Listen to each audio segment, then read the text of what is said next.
This is the Enjoyer Podcast. I'm your host, James Dixon. Ever since I started covering the Whitmer 2020 beat, one of the frequently asked questions I get from people is, well, with all this bad stuff we know about her and even knew about her, how did Gretchen Whitmer get reelected in 2022? How could that happen? The common thought is that the 2022 election was stolen. I think that's not quite right. Whitmer got more votes than Tudor Dixon, a lot more. What people don't get and what they're getting at is why and how. And so we have to stroll memory lane for that answer.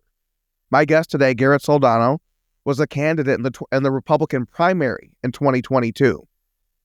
It was easy enough to feel anger at Whitmer's actions during the pandemic. Take your pick. Are we talking lockdowns? Are we talking maybe school shutdowns? Are we talking about turning nursing homes into hospitals? Or maybe shutting down gyms while keeping liquor stores and dispensaries open? How about denying people cancer treatments because of COVID concern? What about closing down seed sections and saying people can't put boats in the water or walk in the park? You were mad, you were frustrated, but what did you do about it? Garrett didn't just get angry and he didn't just stay angry. He did what we talk about all the time on this podcast and years before we came out. He stood up, spoke out, and talked back, and he ran in the governor's race.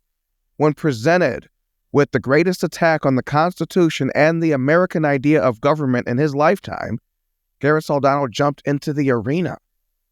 He might have lost in the Republican primary that year, but he's been a fixture and a voice in the movement ever since. And as we approach the 2026 election, he's one of our strongest voices. So today, it's my hope that Garrett and me can help. He can help me, he can help us, he can help all of us put the 2022 election to bed, to put it in its proper place, which is in the past. I see the Democrats, they seem to wish that 2022 never ended.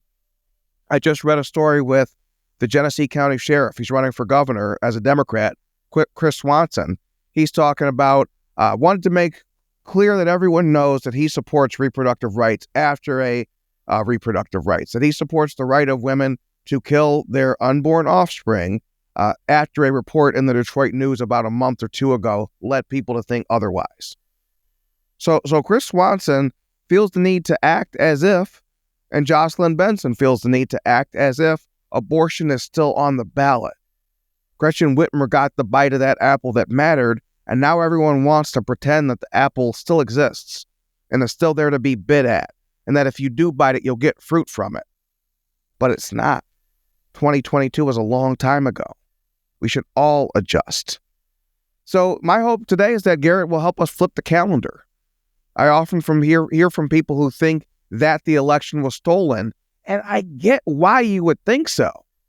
If I'm sitting at home hoping and excited that James Craig is going to run for governor, and you're looking at the polls and you're seeing him actually beat Whitmer, you're seeing him maybe get 1 out of 3 votes in Detroit, which would turn any Democrats' lights out.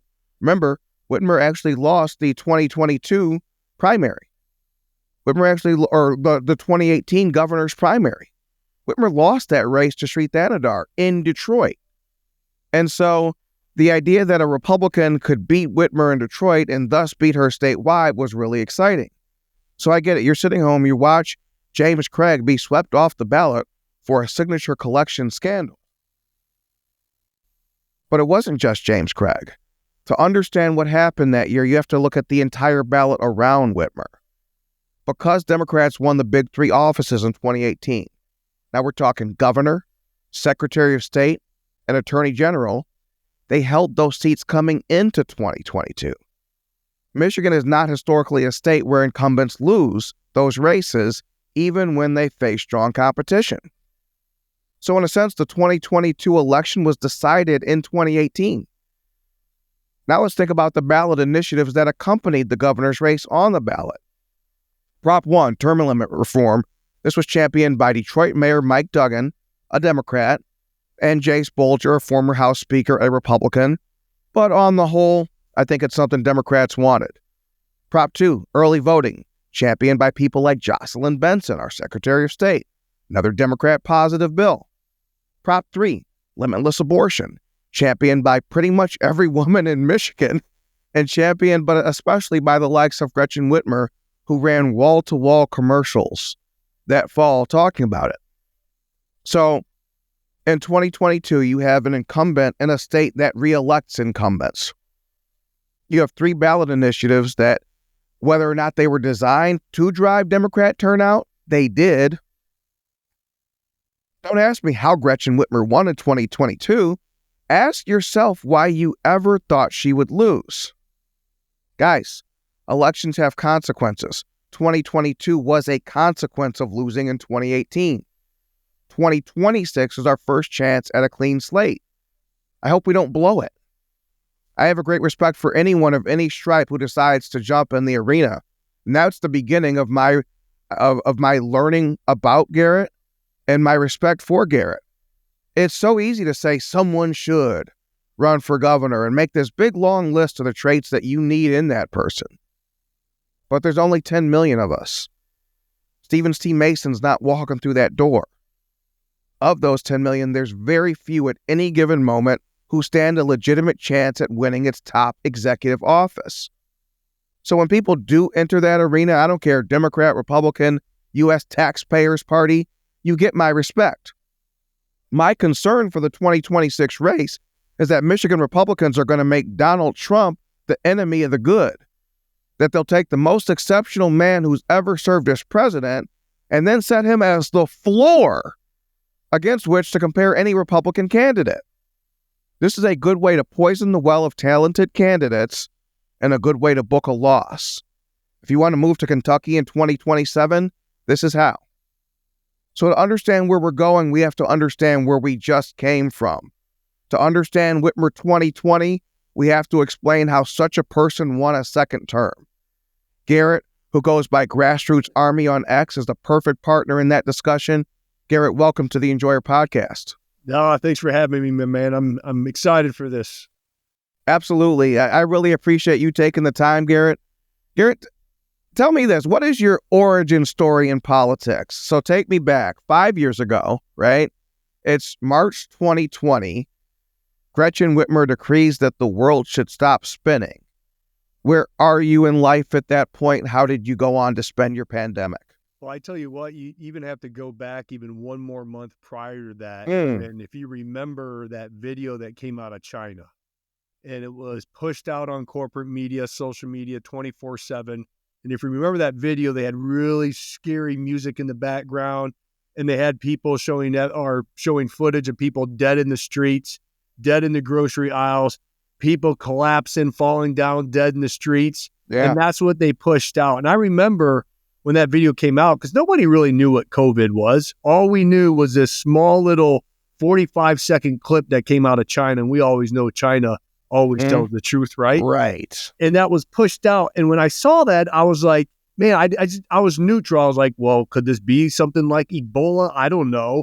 But I saw everybody's reaction to it. And I remember being at a neighborhood party in February, and people are like all talking about, did you see that video? Like, people are dying in the streets. What are we going to do? And I just remember calmly telling them, like, don't freak out. We don't know what this thing is yet. Let the evidence kind of reveal itself, and we'll be just fine. But they were already scared out of their minds, right? Because if you scare people, you can do what? You can control them. That's right? Exactly it. So when you fast forward to March or the next month, when everybody started kind of locking down and the states started to lock down, you know, I was sitting in my clinic and I was like, I don't agree with lockdowns, but I understand, you know, everybody's scared and we're going to have to do our due diligence. And I felt that if you just give people the truth, the majority of people do what's right. You know, like, hey, this virus is going to wipe out 10% of humanity, right? It's going to wipe out 10% of Americans. That's like 35 million people. We're going to have to stay away from each other, you know, go to work, do your thing, and just don't spit in each other's mouths. And I think we'll get through this just fine. Right. So when she started to declare her state of emergency, I was like, okay, we'll see where this goes. And then as the data started to come through and there weren't all this extra footage of people dying in the streets, and I really started to watch the corporate media really push out narratives of like, getting ready for the hospital trailers and hospital ship. And I'm like, there's no bodies. Like, what's going on? Why are we overreacting to this? And when she extended that state of emergency on April 9th, 2020, I remember literally being in my office and just being furious, just very upset. I'm like, this is wrong. I just felt it in my gut at this time because it just didn't make sense what we were doing, telling us what we could and couldn't buy. You can't buy seeds. You can't go to your vacation home. If you go into a boat, it can't be motorized. It has to be a rowboat. And if you touch that gas station pump handle, you may possibly contract COVID and die. I'm like, that's not how this works. So as a chiropractor, I have an understanding of biology and pathology and immunology and everything else. So I'm like, this is not how this is going to roll. And I was so upset. I didn't know what to do. Never was involved in politics. James, I was that guy that voted straight ticket, man. I didn't even know who was on the ballot. I'd go there and I'd vote straight ticket and I'd go back to my little American dream. And that's as far as I went with politics. And then on April 9th, I said, I have to do something.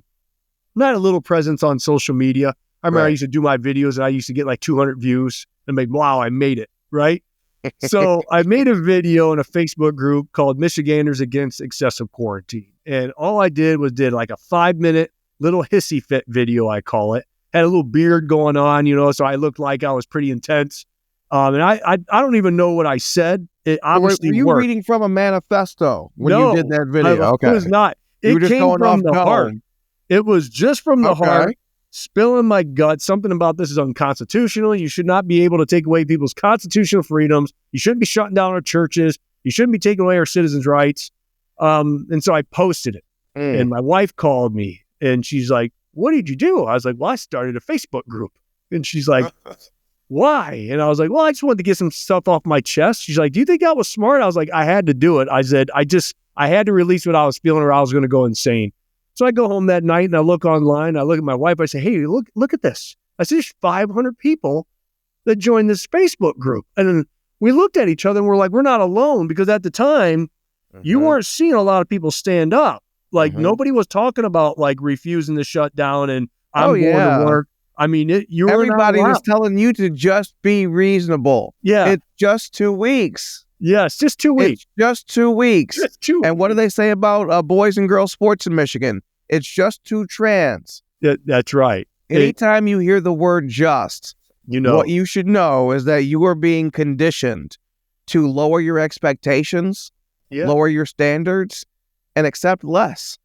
Absolutely. So you're saying this thing sucks and it's acceptable, but it'll end at some point, or it's not that bad. But the way I view things, there's no such thing as a small encroachment. No, not at all. Your neighbor doesn't get to move the fence just 6 inches over toward your side of the line. That's not how the world works. Especially with government. Yeah. Government doesn't take back. Now, for one, we have a president who's actually taking back now and an administration who's doing it. That never was the past. It's like when government encroached on your rights, you didn't get them back. They keep encroaching. They stay encroached. Exactly. Yeah, absolutely. It's very rare to make government like, no, I'm going to decrease this stuff. And so obviously the political landscape has changed, but yeah, I mean, they continued. I mean, and we saw what happened over the next 2 years, right? It was. What did you make of that initial, because I was never a COVID guy. No. The way I look at it is this. COVID is not the Easter Bunny. It's not the Easter Bunny. It's not made up. It's not fake. But what it is, it's more like a dog in a dark alley. I get to decide if I want to walk that alley anyway. Maybe it turns out to be a Chihuahua. Maybe it's, the biggest dog I've ever seen, and I guess he'll just have to test his luck with me. But I get to make that choice, not some lady in Lansing. Correct. That's how. And so I was never wired to be reasonable or to defer, because to me, if I'm accepting the logic of just 2 weeks, why couldn't it be just 2 years? Why couldn't it be just 2 decades? Yeah, and that's one thing that when you stand up, I mean, you obviously get attacked, right? I mean, when it was this 500, it was kind of unknown, but fast forward 24 hours, it grew to 100,000, and then it started getting real. And then the next night it was 200,000, and the third night it was 300,000. And then it felt like my whole world came crashing down. I never dealt with that level of hate and attacks on my business, in personal phone calls. It was bad. And when you're not ready for that, just 3 days prior, you're just a normal average citizen, then boom, you're out in the limelight. So much, in fact, when they do see that you have a little momentum and that you have a voice and you're allowing other people to have a voice, they're very efficient as trying to do everything they can to stop you and to damage you. They wrote a global smear article on me in the Daily Mail. And when that came out, it was the level of hate even went to another level, right? So I'm a chiropractor and I believe in nutrition. What a foreign concept, right? I believe people should eat healthy, right? And so I'm affiliated with the Juice Plus company, which Juice Plus, if you heard, it's a multi-level marketing company, but I sell it in my clinic because it's fruits and vegetables and berries in a can. And if mom or dad gets on the product, my clinic actually gets to sponsor the kid to get on the product. And I love philanthropic things like that. I love pediatrics and helping kids thrive. And so I'm like, that's great. I did a podcast. It was called Change Your Best in February. And I'm like, hey, look, don't be afraid of this virus. You need to dominate your nutrition. What do you do right now is you get your body ready. You stimulate your immune system. You strengthen your immune system. And I said, you do that by eating proper nutrition, getting the phytonutrients and antioxidants to combat free radicals in your body, everything that has been proven to be true. Isn't it weird that one of the things that protects you against COVID is what? Being a strong, healthy person, right? But you weren't allowed to talk about that. If you spread anything online about vitamin C, D, zinc, about strengthening your immune system, you are suddenly a quack. Well, now you're a conspiracy theorist because you're suggesting that there's something you can do for yourself, and that even that the body God gave you is perhaps even designed to fend off threats to it. Yeah. No, you're supposed to say that the only way to remain safe is by following Queen Whitmer's orders to the letter, even if she doesn't follow them herself. And Fauci the clown, right? We need to look at health as an outside-in mentality. Yes. So we need to inject and put a pill in our mouth instead of an inside-out mentality on how God made us. I told everyone when the mask thing started to happen, I said, if God wanted you to have a facial covering, he would have built you with one. He developed and made an immune system, which is much more efficient. In this global smear article, they said that I found the cure for COVID. I never, ever made that claim, ever. And they're going to make you sound nuts, and they're going to, and then that's when they might damn near try to, come after your license doing some stuff like that. They did. They started a petition because in the statute, it says anyone that's endangering the public health, your license at risk. Again, governmental overreach, right? That they can come in and take my license because I was speaking truth and dropping truth bombs, mind you. And the great thing about it, James, is I sleep well every night because every single thing that I said and stood up for has been indeed, in fact, proven to be 100% spot on. Because when they evolved this conversation from, hey, we got to run and hide from this thing, and you're not allowed to be outside until, the Floyd protest, then it was healthy to be outside. Okay. We were holding freedom festivals at the time where we had the first one, we had several thousand people show up in Newaygo, Michigan. That was the first time people was outside, and it was called a super spreader event. Absolutely. Right. And then a month later, unfortunately, a George Floyd protest started, and then you could be outside. And then they went with the narrative with the mask, and then it was a double mask and the triple mask and everything else. And I knew right when they started to push the mask narrative, I said, they're prepping society for what? The vaccine. They're going to prep society for the vaccine. And this is your only way out. That's it. And that's exactly it. And so they were the ones acting essentially on a religious faith. They presented a single truth world where, and my thing is, what really bothers me is asymptomatic spread. Yes. And the idea, literally, so you're telling 10 million people that they should assume they have COVID, but also you should panic because you might get COVID.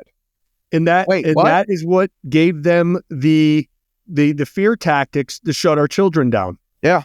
Because the kids didn't get this, didn't spread it, very rare. And so they had to push this narrative that doesn't make any sense. You might give it to your teacher. You might give it to grandma. you might give it to God knows who. Absolutely. Meanwhile, so anyone could have it. And what the purpose of that is to create a sea change in how human beings see themselves and move through life. Any normal person would say, well, wait a minute. If I have COVID, but didn't even know I had it until I got tested, does it matter that I have it? And what test did they use? The PCR test. Yeah. The inventor of the PCR test was on record saying this should never be used for diagnostic purposes because if you spin this long enough in the centrifuge, it will test positive. So all of these tests, were they really positive? Right. Right? And then again, we fast forward with the CDC, every year the flu killed how many people? Millions. Right. And in 2020, and then it just went away? Went away. I guess it was all the lockdowns. And people say, well, it was the things you did to prevent it. But you just said we had a COVID epidemic. This was the flu with a marketing campaign. Maybe it was a man-made version of the flu. Maybe it was designed to be more deadly than the flu, but we actually stood up to it better than you would think. And so they needed to sell the panic first. Absolutely. But I look at our governor. I mean, this is a woman who throughout played numbers games. Probably arrived here much earlier than the night of the Democrat primary that Joe Biden won when Whitmer was his campaign co-chair. So Whitmer saying, and we all remember that clip, these are not helpful hints. But that's how she took it when Calhoun said and briefed her on February 27th and said, COVID has probably arrived in Michigan. It probably is already here. I just can't prove it. So that's your expert telling you they think it's here. Well, remember, I mean, I had patients, and look, to get the elephant out of the room too, this virus had teeth. I believe it was man-made. I believe it was released. I really do, to bring down a sitting president. It probably will never be proven, but it did have teeth, and it had teeth against people who had 2 or 3 underlying medical conditions over the age of, I think at the time, 70 or 75. So it attacked the elderly, just like the flu does, by the way. And they were talking to me in my clinic, and they got this virus in November, December, and they were like, man, I just got my butt kicked with this thing. It's nothing like I've ever been. Yeah, like it was we long. All know a ton of people like that. Yeah, exactly. And I had COVID, and it kicked my ass for 5 days until I got on ivermectin, and then weird, right? But it whooped me until I got ivermectin, and then my body kicked its butt. And ever since then, I've had really good antibodies and everything else. And just like any virus, James, when it first comes out, it kicks your butt, but it gets less deadly and more virulent. It gets easier to spread like the common cold. Which also, it brings us back to that numbers game, right? So COVID has not arrived in Michigan. We cannot admit that COVID has arrived until Joe Biden wins the primary. Yeah. The COVID tester discovered hours before the Biden rally. If COVID is what you told us it was 2 days later, why was there a Biden rally? Yeah. And so if you believe the numbers, you'd have to believe that we have in Michigan 2 cases the same week Ohio has 100,000 cases. Because if they told you that we had 100,000 cases and that no one had died, we might not panic. No, weird, right? And remember too, fast forward like into the fall of 2020, COVID just hated Michigan. Mm-hmm. It didn't hate Ohio and Indiana and Wisconsin that were starting to fully open up, and she just continued to double down, right? And so nothing made sense during this process, but it made sense to the majority of the people because they had control of corporate media. They had control of social media. Mm-hmm. And so if you tell a lie long enough and push a narrative out hard enough, that's the truth to most people. And that's what they were very effective in doing. And that's the frustrating part with this, because during this time I was deplatformed like 10 times. Were you really? Oh yeah. Facebook just destroyed me several times in a year, took down my groups, took down my pages. My YouTube channel got taken down. I'm on my 3rd YouTube channel. I'm on my 4th TikTok channel. Anything you talk about the mask got taken down. Anything you talk about the immune system, vitamin C, vitamin D, anything about natural immunity. Where did natural immunity doesn't matter anymore? Remember? They treated natural immunity like a conspiracy theory. Yeah, like you were the redheaded stepchild. Like it was I remember bad to have Detroit natural News immunity. articles and Free Press articles because the Senate Majority Leader, Mike Shirkey at the time, basically said, I'm good. I got these antibodies. We're good. And they acted like he was Slobodan Milosevic. Yeah. I don't know that Slobodan Milosevic necessarily was known for spreading viruses. I can't even say that name. That was very impressive, James. Let's say that that's what he was notorious for. Yep. They acted like he was the Slobodan Milosevic of spreading viruses. We'll do it that way. And all for saying that, hey, if you're saying that this is the same ball of wax that we've all been dealing with since last November, I got it. I'm good. Which also means we all got it. Yep. And we're all good, which also means we never heard once a real COVID number in Michigan. No. Because every number we heard in Michigan, so deaths were all inclusive. Anything that could be spun as a COVID death was. So the death number was as big as it could be in Michigan. And when it wasn't big enough, kept small. When it wasn't big enough, she put COVID-infected elderly in the nursing homes, right? That you literally create this problem to where by June, we have 5,700 deaths, many of them from nursing homes. Yep. And the state is claiming we only have 60,000 cases. Yeah. What'd you say earlier? If we think this thing's going to wipe out 10% of humanity. And so what was presented is, holy shit, 60,000 cases, 5,700 deaths. Am I hardcore enough about COVID? James, if this indeed in fact had teeth and I was at my clinic and one of my patients came in and keeled dead in my hallway, I would have been like, nobody's coming in. Get out of here. Like, y'all take care of yourself. I'm going home to my family. I'm like, that's what we would do if it was real. Like, people are not going to be like, I don't care. I'm tough. I'd be like, if this was smallpox, we wouldn't have had a discussion. No, I'd be like, hey, man, I'm going to be at the clinic. I'm going to be ready to go. If you want to come see me. I'd say, hey, Big Gretchen, let me know when it's safe. Give the all clear, and then I'll get back to work.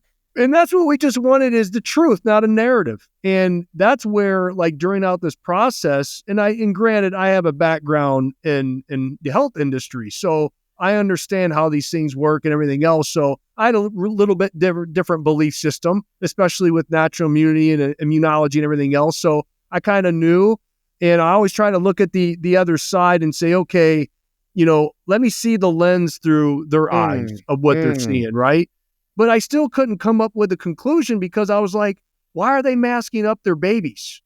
Like, what are you doing? Like, why are you shutting down these kids? Why are you canceling their athletics? Why are you shutting down our restaurants at 25% capacity and having a 10 p.m. curfew? That's going to stop the flow, but you allow the liquor stores and everything else be open and the marijuana stores and the strip clubs. Like, it just didn't make any sense. Like, all common sense and logic went out the window, and that just fueled me, man. Like, because if you were going to shut down, you would shut down. Yeah, like do it. Like, go all out. But there wouldn't be permission slips. No. There wouldn't be exceptions.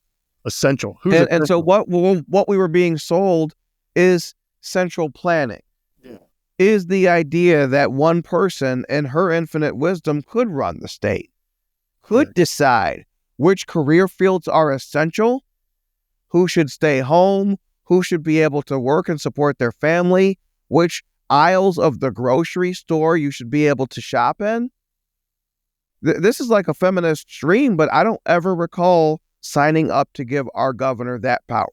No, and I tell you what, when we finally beat her, we got the Unlock Michigan petition through, 539,000 signatures in 80 days, and we had to wait for that process to happen. That's incredible. I thought we won in, I think, October of 2020 when the state Supreme Court, who had common sense at the time, ruled that every executive order that she did was unconstitutional. I remember I was deer hunting with my kid. It was his first time deer hunting. And we were bow hunting. Mm-hmm. And that alert came on my phone that the state Supreme Court just ruled in favor of the people. I hit him in the chest and I was like, son, I got to go do a live. He's like, Dad, it's my first day deer hunting. I was like, I'm so sorry. I'll take you out again. because I was so happy because I thought it was done. He got his deer the next day, by the way. I'm not a horrible father. I took him out the next day. He got his deer. But I went out and I did a live and I was like, we're open, man. Like, this is over. Let's roll. I go out that night. I'm talking to the restaurant owners. I'm like, you guys are free. We're ready to roll. And they're like, are you serious? I was like, yeah, you don't have to wear the mask if you don't want to. You can open up. Nanny Governor's done. And then she weaponized the health department. Mm-hmm. I didn't even know. And that's how unfortunately, I was ignorant at the time on politics and the process and everything else. I didn't even know that was a possibility. And when she did that, like, it was like our whole world came crashing down. It was like the highs and lows of politics, as we say. Garrett, as we are seeking truth and reconciliation, is that story, the way you told it, is that to say that you shooting the video and perhaps you're excited to meet her during, did you scare the deer away? Probably. You talked the deer away. Like there might have been deer to kill, but a guy starts talking and getting excited and going live. Then now we got to come back the next day. Hey, you know what? The deer had mask on. The arrows wouldn't have hurt him.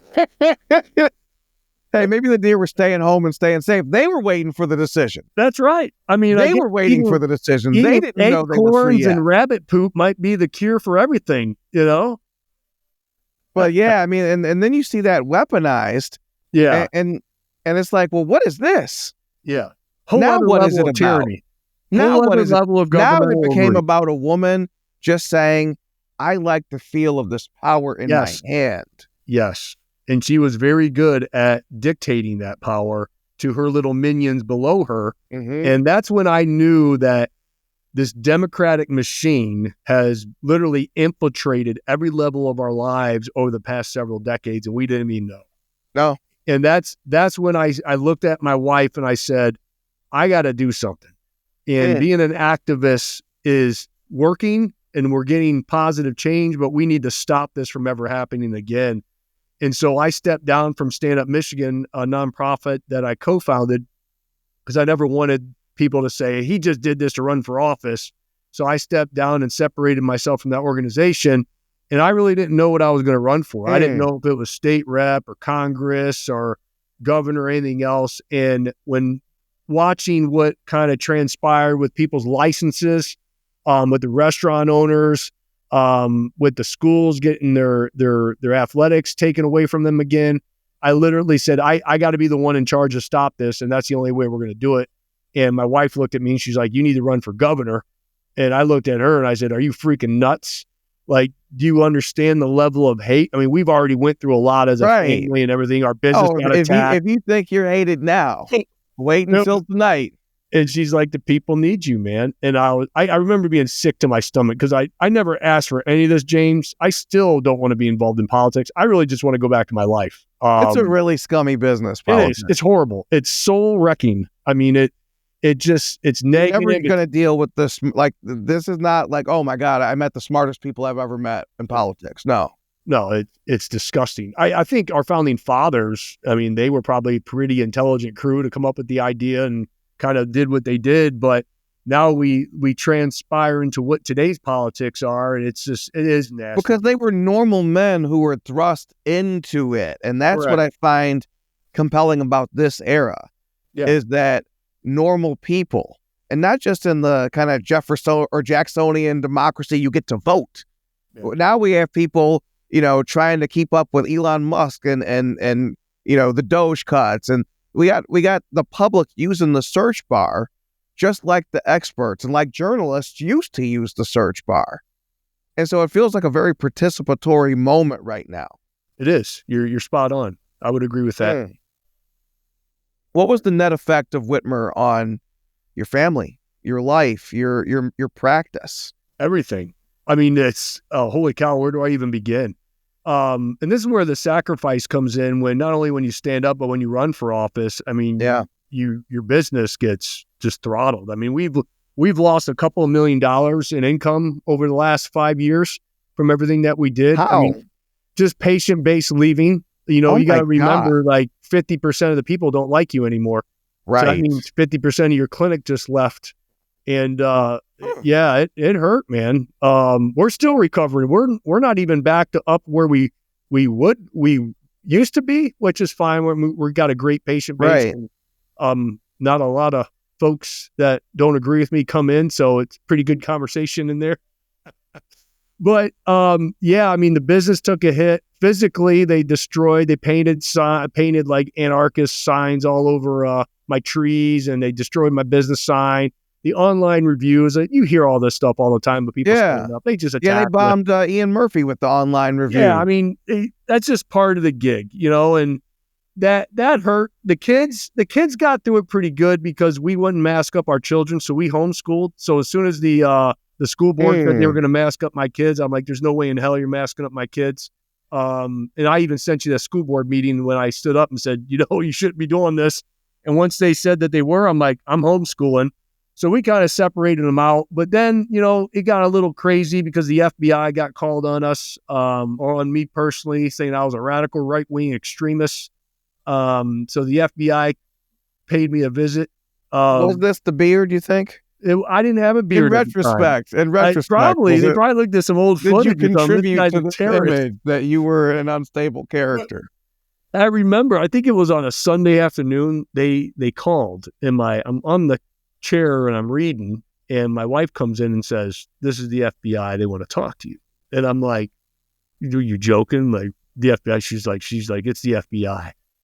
And I'm like, "Hello?" And they're like, "Hey, sir, we need to interview you. We have, you've been identified as a radical right-wing extremist, and we got to make sure that, you're not going to do anything threatening and harm society." And I start laughing at the guy. I'm like, "Man, I have nothing to hide." I said, "Come on over. I'll talk to you."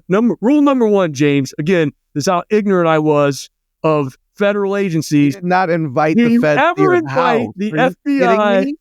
Are you kidding me? I invited them in. I did. I'll never do it again. That was a mistake on my part. But I invited them in. That is not the typical guidance. No. If you're listening and thinking, what did he do wrong? And I remember everything. Don't talk to him. Certainly don't invite him in. I did find it strange that they called, and I think that's what he was responding to is like, probably, wouldn't you normally get a knock on the door? Exactly. So he pulled up, and he sat outside my house for like a half hour. And I'm like, is he coming in? And I remember my kids were all fired up. Like, they were excited. And my oldest at the time, I forget what grade he was in. He's probably in middle school. He comes down and says, "Dad, is that the FBI?" And I'm like, "Yes, son." He's like, "Seriously, the FBI is going to come into you and they're going to talk to you." And I was like, "Yes, son." He's like, "This is so awesome." And I'm like, "No, it's not." No. So it's not awesome at all. So he came in and we had a good conversation, and he was just prying, and, he saw the footage. He's like, "When I roll up to some of these houses, I mean, there's like a "Do not tread on me" sign, and the windows are all usually boarded up." He said, "I didn't feel like you were really a threat." And I'm like, "No, you want a cup of coffee?" So just had a conversation. If there had been a "Do not," you know what I mean? Like that, like even the way he presented it, like was very lip-hearted and slanted. It sounds like a Southern Poverty Law Center gave him some like little checklist of things to look for. Yeah, absolutely. Like as opposed to evaluating what's in the heart and soul and the capabilities of the person you're dealing with, which is the job of law enforcement.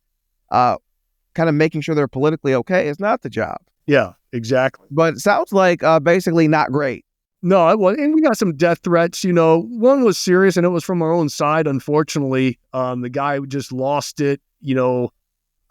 We had him on video saying he was going to come down and shotgun me dead in the streets and make my family pay. When you have those type of footage and those type of threats, you gotta take them seriously, man. And yeah, I take my family to an undisclosed location. And, oh my God. And yeah, it's interesting. Like, people don't see that side of politics, right? And right. You got to uproot your family, and you have to be worried for your family when you go to work, whether they go out to the mailbox or the bus stop. Right. There's a whole level of stress on top of the stress that you're dealing with all the stuff that you're doing. You'd rather it be targeted at you than, absolutely. Than your family. Not my family, man. Like, come at me all day long. You better bring a cannon. That's all I'm saying. You better not bring a knife to a gunfight. But that's kind of stuff just comes with the territory. That's for sure. But we got through it. It made us stronger, made our belief stronger. I mean, my faith in God grew astronomically during this period. I mean, every morning. No atheists in foxholes. Absolutely. Yeah, I mean, absolutely. I mean, every morning I was in Psalm 91. Look at our churches, which closed down and then got PPP money and made themselves complicit, made themselves wards of the state. And then I think about Daniel, right? The king says, no prayer. No, we don't want you Jews praying, because he knew the power that they could summon. Yeah. And the first thing Daniel did when offered a prayer lockdown, the first thing Daniel did is pray about it. Absolutely. When told to lock down their churches, the first thing our leaders did is say, hey, you got another padlock? Yeah. And I was so frustrated because you never ever locked down the church, right? Because they didn't want to have conversation. That's what they didn't want to have. They don't want believers to touch and agree. Exactly. And that would have gave them power, and that's what they were trying to strip. I remember I'm Catholic, and they were having confession out in the parking lot. And man, I went up and I felt sorry for this priest, but I let him have it. Like I did not hold back. And he was just looking at me the whole time because I was very angry. And I'm like screaming at him, like, you never ever shut down the church. What's wrong? And he's like, you're very angry. And he's like, you need to pray. You need to pray for forgiveness. And you're just very angry and stay calm. I'm like, you're damn right I'm angry. But it was, it's funny. You reflect back and you look at it. It's just one big ass clown show. And, yes. And you're scratching your head. How did we ever believe it? Yeah. Like, how did anyone ever believe it? I know we're not the smartest assemblage of people who's ever lived. Yeah. But come on, man. If you just simply listen to what they were saying, it never made sense. It didn't. I mean, even when the CDC is changing the definition of what a vaccination is on their own website, I got screenshots of it of before and after. Yeah. Like this one, the old vaccine, it provided immunity. Now they switched it. No, they don't provide immunity anymore. It's protection. Like what? That's a therapeutic if it provides protection. And the reason they didn't label the COVID shot a therapeutic is because there's liability with therapeutics. Because with the COVID shot, there's no liability because of the 1986 Child Vaccine Injury Act that every pharmaceutical company out there cannot be held liable for any injuries or deaths. So, thanks, President Reagan. Wanted to make sure President Reagan got credit for that. He's held up as the lodestar of the movement. 86 was a bad year for Reagan. I mean, between that and amnesty, maybe the old guy was asleep at the wheel. Garrett, 5 years, have passed since the start of the pandemic. This month, 5 years ago, and I hear it. I'm sure you hear it. Get over it. Yeah. What people might not know, people might actually be shocked by this, but get over it was also the conventional wisdom among Republican advisors in 2022. The first chance anyone would ever have to face Whitmer. Did you hear the get over it line? And when you were running, and is that a piece of advice you got? And why did Republicans in general? Tudor did the best she could.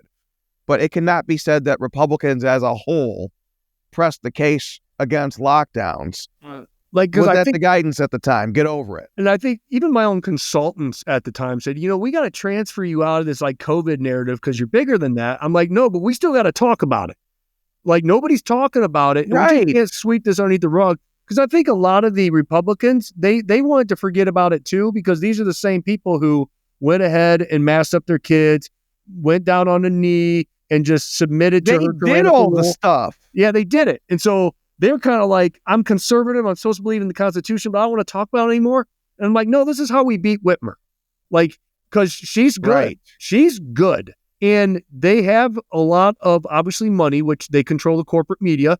And at the time, they still controlled social media because Elon Musk didn't buy Twitter yet, right?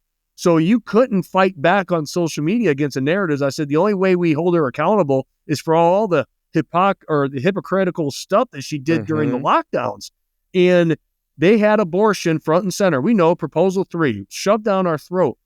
But I think where Tudor Dixon went wrong was, I'm Catholic. I believe in the moment of conception.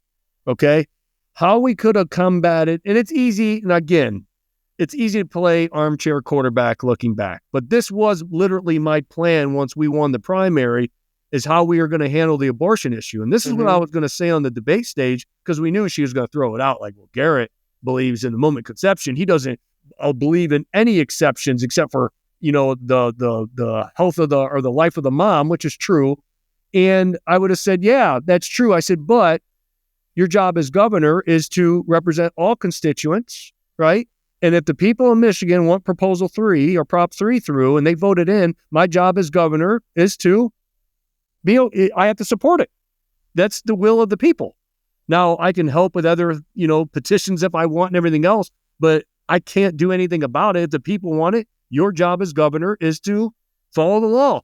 And unfortunately, Governor Whitmer, you didn't follow the law and just hit her with the 75 things that she did in one year and paint that picture, remind people what she did to your kids, what she did to your loved ones in elderly homes, and how she didn't follow her own rules, and she was out eating with her kids, and she flew down on a private jet to supposedly see her sick dad when we weren't allowed to see our loved ones, and then she lied about it on podcasts, not to mention everything with Elizabeth Hertel and all the non-disclosure agreements that were signed that they tried to sweep everything underneath the rug. I mean, I go on and on because it's personal to me, because I've been around this state several times, and I've talked to thousands of people. And I talk to people who have lost their loved ones in nursing homes, who have lost loved ones because of suicide, veterans who have committed suicide because of the lockdowns. Because does it make sense as a veteran who suffers from post-traumatic stress, the best thing for him to do is stay isolated and drink and do drugs?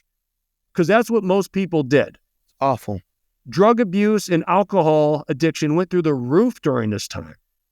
And it didn't have to be this way, James. And so to answer your question, where people are saying, oh, we just need to move on from this, I'm saying absolutely not. I won't. I will not quit, James, until we restore the checks and balances of our state, meaning we win. If we win, I'm out. You're going to see me do my last live, and I'm out. I fulfilled my vow to the state of Michigan that I got this state back. And I'm done. I have no interest running for politics. Right. But you want to make God laugh, tell him your plans, right? He laughs at me all the time. But I want to be out of this game, man. I don't want to be a part of this. It's not me. It's not my heart. I like helping people. I like inspiring people. I like motivating people. I like doing my motivational seminar that I did in the past. That's what I love to do, is inspire my patients to be better versions of themselves. And I'm in this game right now because I have to be. It's not that I want to be, that's for sure. Reading between the lines of what you said, it sounds like there's no candidate who could have beat Whitmer in 2022 with abortion on the ballot. Would have been very tough. I mean, even with that, and the amount of money that they would be able to spend. And that's why I think that was actually the best thing that could have happened for Republicans and the worst thing that could have happened for Democrats. Yeah. They say when someone gets high, like, you'll never get as high as the first time, right? Correct. Democrats, they got high in 2022. They hit the firmament. And then what have they been trying to do? Whitmer tried it again last year. Abortion's on the ballot. Yeah. Biden took her advice briefly and then realized it wouldn't work.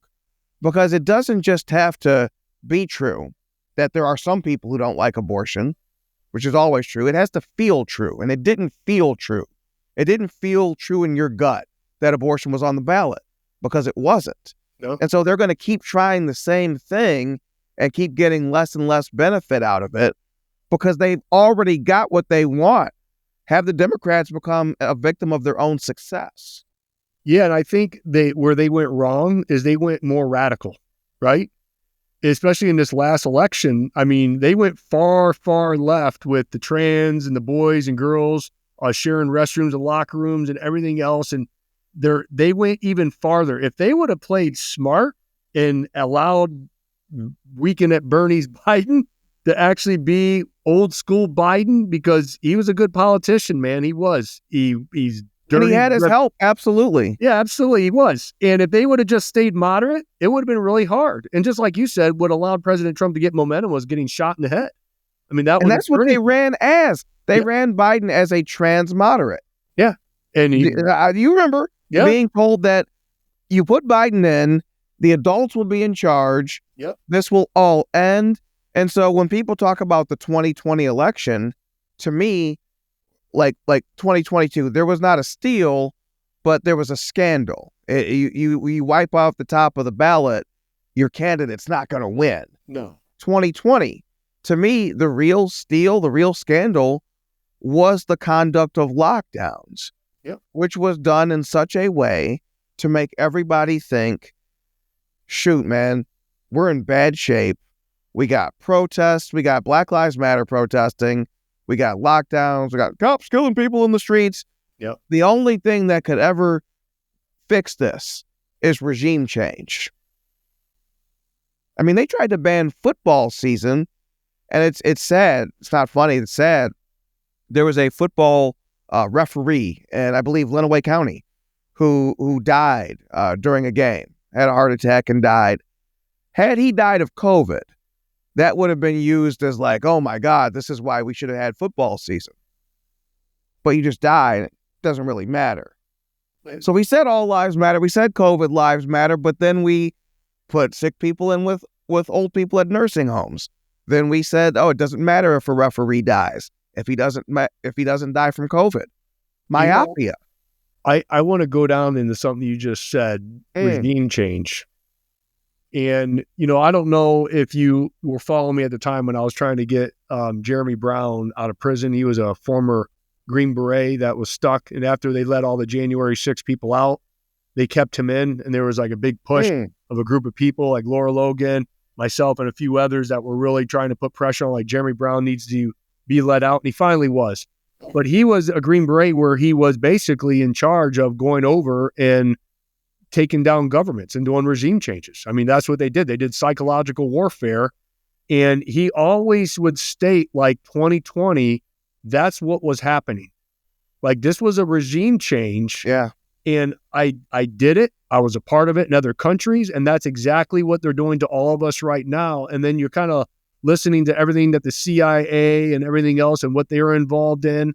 Is that's a question that the American people deserve to know and have the answer to. Was, in fact, our own government, the secret part of our government, like the CIA and everything else, were they a part of this? Who knows? I don't know if we'll ever get that answer. I would like to know. It was, and it felt like a color revolution. It did.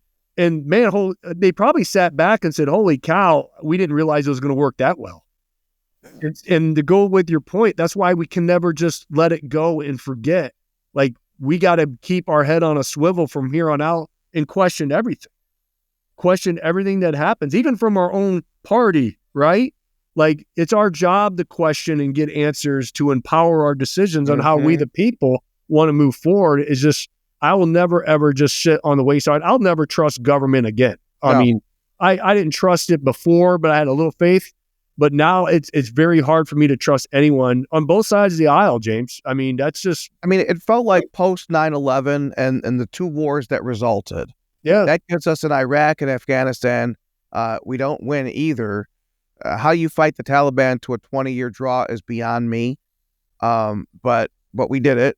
Yeah. And I think that set a tone that our generation, I'm in my 40s, I think you are too, we were never going to support another war. No. Under pretty much any there could be a 9/12 tomorrow, and I don't care. My kids aren't going to war. No, I will never support an American war. No. Attack the people you need to attack and keep it clean. The same way we actually did kill bin Laden. Yeah. All it ever took was a team of organized men to do that. It didn't take torching half the world to do that. And so they knew the psyop that would work. It couldn't be a war. There was a little bit more juice in the Black Lives Matter thing. Yep. But if you create this global virus that says we're not safe voting, I think all of it was to open the door to mail-in voting. Like, you look at the Pew Research Center when they talk about the 2020 election, oh my God, 7% boost in turnout, marked by historic uses of mail-in voting? 7%? Yep. That's more than enough. Yep. And conservatives, what did we say at the time? Don't do mail-in voting in 2020. Don't do it. Show up. And we all found out that in the state of Michigan, 300,000 Republicans didn't show up, which cost us the election, right?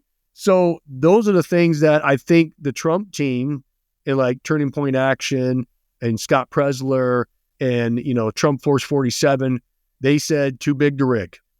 And they screamed that at the rooftops. And I remember joining that crusade going, absolutely. And I remember Owen Side attacking me saying, no, you can't, no, it's not going to work. They're going to steal it again. And I'm like, that's the only way that we win. They damn near want people. The people who say that, it's almost like they want them to steal it again. I know. Because they want to be able to remain powerless and say there's nothing I can do. And they cut their nose off to spite their face. And it's a sad mentality. And you know what worries me? Losing mentality. What worries me is that I think about Rashida Tlaib on the left. I think about Mallory McMorrow. Rashida's been doing this for probably a decade now. Training, raising, mentoring candidates for office. We have McMorrow about to go on a press run talking about how to groom candidates for office. So we have Democrats trying to inspire low propensity candidates versus Republicans trying to inspire low propensity voters. Yeah. That strikes me as we could be facing an avalanche in 2026. What do you see? 100%. I mean, look at their ground game. They're already trying to recruit. I talked about this with Megan Reckling this morning on my show. Love 700 Megan. People for local elections. We're not talking about governor, U.S. Senate. They're like local, because where's the power at? Local. Like school boards, boys and girls in locker rooms and men competing in women's sports. That's school boards. Solar plants. That's your townships. Everything is local. And that's what I've been trying to educate and empower these folks who want to run for office. They always think that they have to go to like these statewide races. They have no skill set. They can't fundraise. They have no connections to fundraising. They're not going to win. I don't care how great they think they are or how great looking they think they are. You're not going to win. And so I'm like, just run locally. And then if you build a reputation, you build a network, then step up. Or if you want to run for a state rep, run for that.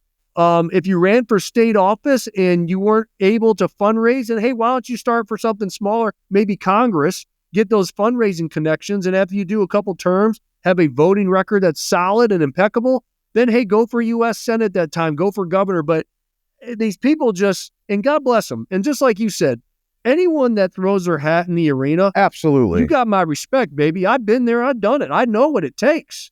So you got my respect. But if we have a strategy with this thing, if we look forward a decade or 2 decades and we have a strategy, because this is chess, this is not checkers. And if we get the right people to run, these passionate people who love this country, love this flag, who believes this little thing called common sense, to run for all levels of office, holy cow, the impact that we can have for future generations, not just when we're living right now and we're breathing, but for our kids and our grandkids. And that's what people have to realize. And I won't get off my soapbox until that happens, man. I mean, we need the right people to run for the right level of office. And we need a lot of them. They're recruiting 700, James. And we're hoping to just fill enough seats to play musical chairs. They're running waves of candidates out there, which is also practice. Maybe the guy who loses now becomes really good 3 cycles from now. Yeah. And it's going to be a problem in the future, and I hope there's efforts afoot to match it. Garrett, we'll get you out of here on this one. You have put it on the line. You ran for office. You raised millions of dollars. Let's say there's people sitting here saying, you know what? I want to try it. I want to get into the arena in some form or fashion, but they're not sure what to do. So I guess I'll ask this question in 2 ways. What do you wish you had known / what would you have someone know about entering the arena? Wow. Man, there's so many different possibilities with that, because when you get as close as we were to having that endorsement, it would have been unbelievable. I mean, what a story, right? It's probably a good thing that I lost. Yeah. Because there have been a lot of people said, Garrett did it. I can do it. And so, no, we're not going to do that again. So it's probably a good thing that I lost. But the advice that I would give people is, it's better for you to win at a local level than for you to go all in at Congress or state rep, or U.S. Senate or governor and lose. Mm-hmm. We need good people. And need wins. That wins, because that's what we want is wins. And if you play the long game with this thing, you're going to make an impact. And everybody has their own role in this thing. But I guarantee you, if you do the right thing over and over again, good things are going to happen. And so if you don't have access to money, if you don't have a network, if you don't have a social media following, you need all three of those. You really do. You need a social media following, you need a network, you need money. If you do those three things, then you're relevant. You can't just have a social media following and think you're going to win, because it's not going to work. You got to have all three. And that's why you're seeing like these career politicians that have been in the game. They're very awkward on social media. Like Governor Whitmer with the chip, and they try so hard. They try to be so cool, but they come across as just like idiots. Like, you shouldn't be doing this, right? So but then you switch it, and you got these social media influencers that are very charismatic, and they say all the right things, but they can't talk about policy. They don't have the skill set. They don't know how to run a business and no business experience. I think there's a generational thing going on where the older people, the Mike Coxes and Gretchen Whitmers, excel in the in-person world. Correct. Whereas you might have some young people who are great in the social world, but couldn't go give a speech. Correct. And this is going to be wild, James, and you and I can talk about this in a couple cycles, is how this evolution that's going to take place with these younger generation now, that it's going to be the primary voting block, and where they get the information from you, from me, from social media. They're not watching Fox News and CNN, the most of them. So it's going to be interesting how social media adapts to this. And I feel like what we're already seeing and what we've already witnessed, that if you're not paying for space on social media, you're not getting reach. You know, you'll grow your following to 5,000, but once you get up to 100,000, 200,000 people, they're like, you ain't going anywhere unless you boost your posts, pay for me, because they're getting smart too, right? Because they're not going to allow you to utilize it. Were you on Facebook in the beginning? Like when you would do a video and it would go viral. Like, like, this is awesome. And you would talk about your business and it would get all kinds of likes and everything. And Facebook's like, wait a minute, these people should be doing that. And then suddenly overnight, everything got shut down and the algorithms came in, and you're like, my page. You had actual news organizations saying they were going to pivot to video. Based on those viral Facebook numbers. Correct. Which Facebook later admitted were cooked numbers. Cooked, absolutely. They were as cooked as the China COVID numbers. So it comes down to that moolah, baby. Those the golden rule. You got to have the Benjamins, and absolutely, you have all three of those. The Benjamins, you got a network, you have a history maybe, and you got a good social media following. Then you're relevant. Then you can go for those big races and make an impact. But if you don't have those three, work on those three. Build them. Yeah, it doesn't mean you can't do it in the future. Yeah. How about you earn it? Right. Weird concept, earning. Plant a seed. We all want the 20-year-old apple tree overnight, don't we? We want to harvest. Yeah. Well, you got to plant that seed. You got to have faith that seed's going to germinate. And then you got to water, fertilize that seed. Then one day it peeks out of the soil. You can't eat off it yet. Still got to tend the soil, baby. Right? You still have to have faith. Still got to talk to it. You got to nurture it. Then one day you're going to have your apples. Faith and works, that connection between the two. Everyone wants the manna from heaven that they didn't have to pray for. Yeah, absolutely. Which can be given to you, but you certainly can't count on it. Absolutely. Garrett, where can people find more about yourself and your various social media presence? Oh, man, you can find me everywhere. You can find me on Facebook. I got 3 pretty good platforms on Facebook. Garrett L. Soldano, Garrett from Michigan, Grassroots Army, our YouTube channel, our 3rd YouTube channel, the Grassroots Army. We got taken down 2 years ago when we had like 250,000 subscribers. Still 2 years ago they were doing this stuff? Yeah. Oh, yeah, man. I exposed. And that's why we can't let it go, because it's not over. It hurts. It's not over. It hurts. And like I had 250,000 subscribers on YouTube, man. I was like, here we go. And they took me down for exposing the border because they said it was hate. Well, you can find me on X at Grassroots Army. It's singular, not plural. And then on Instagram, Grassroots Army, TikTok, the Grassroots Army. So yeah, I'm out there. Just find me. So awesome, Garrett. We're gonna walk memory lane on COVID. I have just learned how to incorporate clips into the show, so that's gonna come at a future episode. Oh, but you're going big time, baby. Oh, it's gonna look a lot like the shows you see on TV. Oh, that's awesome. You know, I might even change my wardrobe at some point. But hey, man, you be you though, man. That's what that's what they love. Yeah, I love your content, man. I follow you. I stalk you every single day. What's my man talking about? Because And that's what it is, because it's people like real, people like genuine, and it just, I'm attracted to that. You know, and I think people respond because you and I admit up front what we are and what we're not. Yeah. We admit that we come from somewhere and that's a conservative worldview, even a biblical worldview. Yeah. And we admit that we both offer the perspective of one man out of 10 million of your neighbors. That's it. That's it. So don't overvalue my viewpoint. Don't overvalue Garrett's. Don't overvalue Whitmer's. My real hope is that you develop yours. That as we're talking, you're thinking and you're saying, well, what would I say? What would I do? What do I believe? What do I prioritize? It's not just a one-way conversation. So, Garrett, thank you so much and be blessed. Awesome, brother. Appreciate you.